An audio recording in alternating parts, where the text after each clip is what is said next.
patient arrives in the emergency department, comatose, hypotensive, and seizing. The offending agent is completely unknown. It is tempting to view a severe poisoning as a chaotic, indiscriminate destruction of the body's tissues, but xenobiotics operate with surgical precision. They target highly specific, localized biochemical pathways, binding to a single receptor subtype or blocking a solitary ion channel. These microscopic molecular disruptions produce predictable macroscopic clinical signatures. We call these signatures toxidromes. Diagnosing an unknown poisoning relies on evaluating three major physiological pillars: cardiovascular hemodynamics, respiratory drive, and neuro-ophthalmic reflexes. Observing how these three systems fail allows providers to look past the surface symptoms and deduce the exact biochemical root cause. By systematically deconstructing these macroscopic clinical signs, clinicians can reverse engineer the patient's phenotype to isolate and ultimately reverse the specific toxicological mechanism. The cardiovascular system operates as a dual-function mechanism, vulnerable to either electrophysiological interference or a loss of mechanical contractility. In toxicological emergencies, the surface electrocardiogram functions as a diagnostic map of ion channel activity. This correlation shows how electrolyte movement across the cell membrane directly determines the shape of the cardiac action potential and the resulting surface ECG. Certain xenobiotics, such as cyclic antidepressants or cocaine, directly block voltage-gated sodium channels. This blockade dampens the phase 0 intraventricular depolarization. On the surface ECG, this manifests as a prolonged QRS interval and a rightward shift of the terminal QRS axis. Conversely, other agents block the efflux of potassium, which delays phase 3 repolarization of the muscle cell. Delaying phase 3 alters the QTC interval, prolonging the relative refractory period and predisposing the myocardium to dangerous after-depolarizations like torsades de pointes. If the electrical conduction system remains normal, but the patient presents in severe cardiogenic shock, the failure is mechanical. This points to direct negative inotropy, most commonly caused by calcium channel blockers or beta-adrenergic antagonists, interrupting the intracellular handling of calcium. Categorizing a cardiovascular phenotype as strictly electrical or mechanical immediately filters a vast field of unknown xenobiotics down to a highly targeted differential diagnosis. Ventilatory abnormalities offer immediate bedside data regarding both a patient's central nervous system status and their systemic acid-base balance. Bradykapnia and hypopenia reveal the direct suppression of the medullary respiratory center. The slow mnemonic identifies the primary culprits of profound hypoventilation: sedative hypnotics, liquor, opiates, and weed.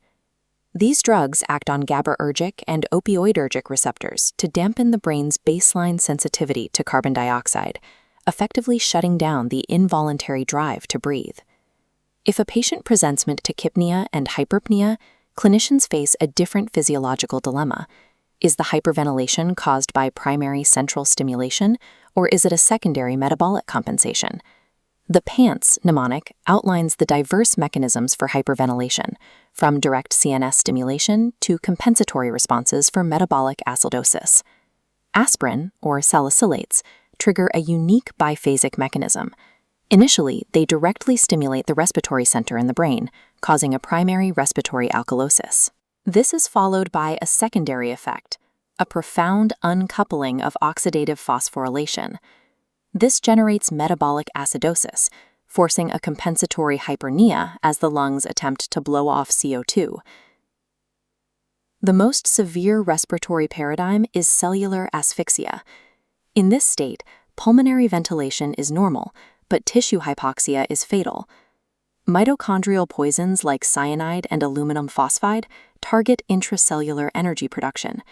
By halting the electron transport chain, these xenobiotics prevent the cell from utilizing delivered oxygen. The body is forced into anaerobic metabolism, accumulating fatal levels of lactate even when the pulse oximeter reads 100%. Identifying whether ventilatory failure is central, compensatory, or cellular dictates whether a patient requires simple mechanical intubation, aggressive bicarbonate, or specific antidotal therapy. Severe neurological and psychiatric presentations, ranging from deep coma to agitated delirium, result from the specific disruption of neurotransmitter activity. The central nervous system balances inhibitory pathways against excitatory pathways. Chronic exposure to xenobiotics like ethanol artificially weights the inhibitory side. To survive, the brain downregulates GABA receptors and upregulates excitatory NMDA receptors. During acute withdrawal, sudden cessation removes that artificial inhibition, leaving a massive unchecked overactivity of NMDA receptors.